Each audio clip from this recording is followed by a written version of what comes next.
You and me, we ain't nothing alike. Let's set the record straight. Those words you say, they hold no weight, they like. Let's set the record straight. You'll never break the man before you're out. Hello everyone, and welcome back to another Diecast review. Today we have a truck diecast from good old Melon Man Ross Chastain for Nice Motorsports. This is the CircleBDiecast patriotic-esque type paint scheme. I don't really know the actual name of it. It's just Plan B cells. Okay, so it's nothing, nothing crazy, just Plan B cells. I don't know where this ran, I have no clue, about it or anything, but it's a patriotic paint scheme, and that is the reason why I picked this up. Now, I don't really know if I'm going to keep the diecast, because I do like getting, like, the patriotic paint schemes, like getting the special, like, one-off paint schemes and stuff like that, but for whatever reason, like, say, if I'm starting to run out of room, I would not mind to let this one go. Now, to be fair, I don't really want to let it go, because, it's a patriotic paint scheme. I mean, it's a truck, it's Ross Chastain, something a little bit different in terms of, like, paint scheme-wise, but I don't know, maybe that day will come, I'll keep it for eternity, and maybe I'll get rid of it one day, you never really know. But anyway, this is a beautiful truck right here, and I do have one concern about it. I've said it in the last video, which was, it was a throwback. It was an Anthony Alfredo throwback. It's a white-based diecast. For the Alfredo, we had a pretty decent one. We didn't get a lot of stuff in the white or anything like that. There was a couple of decals that was kind of put off. It was kind of, misplaced, but hopefully, as far as I can tell so far, we don't have any of that. But again, we'll have to really take a look and see how this diecast is made. See if there was any quality control whatsoever, because knowing Lionel, that is something that's really rare. But I guess there's only one way to find out. So with that being said, let's go ahead and get this diecast review underway and see what we got in store. Here's the diecast out of the box. A very clean scheme, might I add. So with that being said, I don't know if I'm going to, because like when I get my little diecast room set up, right, I don't know how I'm going to set it up just yet. I'm wanting the 124s a certain way, and I'm wanting like a race win area and probably I might do a patriotic area as well, or something that was considered a patriotic paint scheme or ran with a patriotic race. I don't know, I've got a lot of thinking to do when it comes to the new room. Speaking of, I will actually be doing I might do a house tour, even though it's like two things, but I might do one of those and a separate video about like my setup, or I might just do the diecast collection, because the thing I hate about my collection is I don't have every single car I've collected over the years. I'm missing so many because I got rid of some, traded some, I sold some, I customized some, then sold them off, stuff like that. So it's not really as impressive as it's going to look, but trust me, I still got a whole bunch of diecast sitting in these totes waiting to be put up on display. And this one would be a very nice addition to a patriotic area. So right here on the diecast, on the hood anyway, we got the CircleBDiecast there. So just a little logo, nothing crazy. You got Camping World right there. What year was this? Was this 2021? Yes, it was, because I don't remember when they switched from Gander RV and Outdoors. I think that was 2020, and then just Camping World was 2021, so forth. But nonetheless, a very clean banner right there. Got the 45 on the roof, of course. It's very stretched, and it's blue instead of white. So, there's that. Got a little light on the back here. Got Chastain, of course. You can kind of see the little seat in there. I got these little supports, brackets back here. Got Chevrolet, veteran-owned. I might just call it the veteran-owned diecast. See, this is my favorite part of the paint scheme. You got the veteran right there. Of course, he's got the salute going on, and it looks really good. It's got the American flag behind him. Very nice. I really like that little detail there.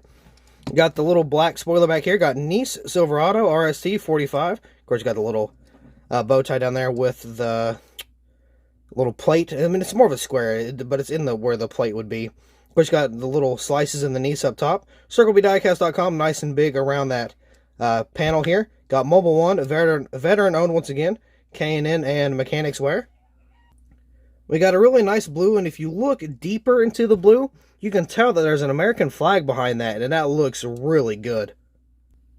I really like how they did that, and I really like how that turned out. That just looks really good. So you got the little red swoosh that kind of goes back and up and over to the American flag. That looks really good also. Ross Chastain, Chevrolet, Nice, and I'm not sure what that one is there.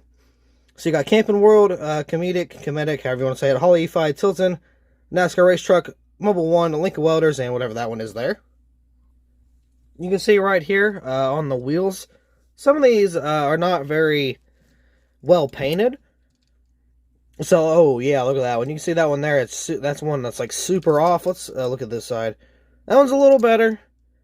Yeah, that one's about the same. This one might be the better one out of all of them, but you can see that one's like super off. It makes the tire look really thick, and just the tire looks really fat. And I don't know, I'm not really a fan of how small the rims are. So, I mean, this one's not bad. It could be painted a little bit better, but I think this is the best one. Especially this one almost looks like a flat tire.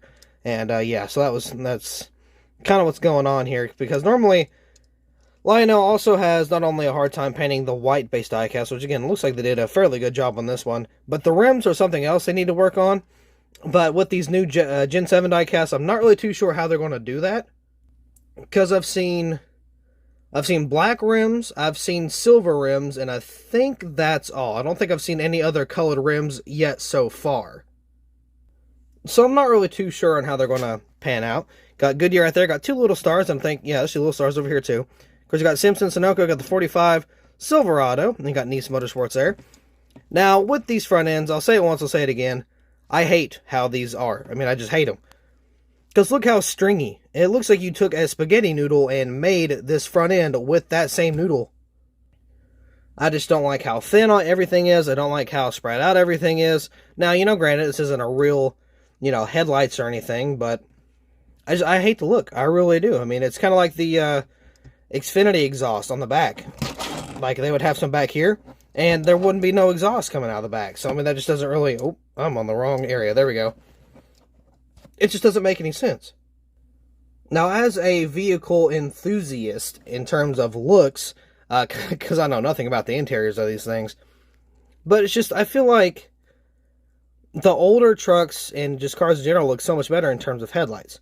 Like, for the Camaro, I think having that really indented headlights looked super mean and super good. Now, when they switched it in 2020, I don't really mind the more rounded nose, but at the same time, I would much rather, you know, have that indentation, that really mean look to the Camaro. Now, I'm going to say this about Dodge. You know, I love my Dodge. I love my little Charger I've got. I'm not a huge fan of Dodge in general, but I like their, let's see, I like very select few of the Rams. I like most of the Chargers and most of the Challengers. Now, the Chargers I don't really like is anything past, I want to say 2016 up, because just the front ends on those are just, I don't like the front ends. The back ends are fine, but they rounded out the vehicle too. So normally, the Chargers were more like a square body, and nowadays they're a lot more smooth. They're more rounded, and I don't really like that. That's just not really my thing. So if Dodge were to come back to NASCAR for whatever reason, I really hope it doesn't look as bad as the civilian cars do. Now, I'm hoping they kind of modify it if they were to bring it back, because Dodge is a wide vehicle, and like Charger-wise, it's a wide vehicle, and these Gen 7 diecast, or cars in general, are wide too. So say Dodge does come back and they use the Chargers, right? Those would be really cool, because I think the wide body would fit that kind of Dodge Charger look. And again, like for the Xfinity cars, on the back end, I hate the dual exhaust that don't exist. And for the front end of the Xfinity Camaros, I just don't like how they're made. I don't like how the front end... Actually, I got one right here. I've got the United for America Junior car. You might be able to see it, but you can kind of see... It's the race version, or the one I made. You can see where it's got this. Like, this doesn't bother me, but these little, like, hook-looking things on the side, I don't like those. Those are... I've never, ever liked those as soon as I saw them. The body styles look fine. I'm fine with the bulky Xfinity cars. I'm fine with the trucks. I'm fine with the Cup cars. But it's the headlights that I don't like. So I really hope they don't change the, like, Cup ones. Now, from the older Camrys, those didn't look very good. But the newer Camrys, I like the newer Camrys. The new Camrys look very good in, like, headlight-wise. And I think the Mustangs look bad A as well. So please, don't change anything. I can't afford to look at the Cup car and have an ugly front end. I'm sorry, but I don't know. That being said, I do believe that is all for this diecast review. So, thank you all so much for watching. I hope you all enjoyed, and I'll see you in the next video.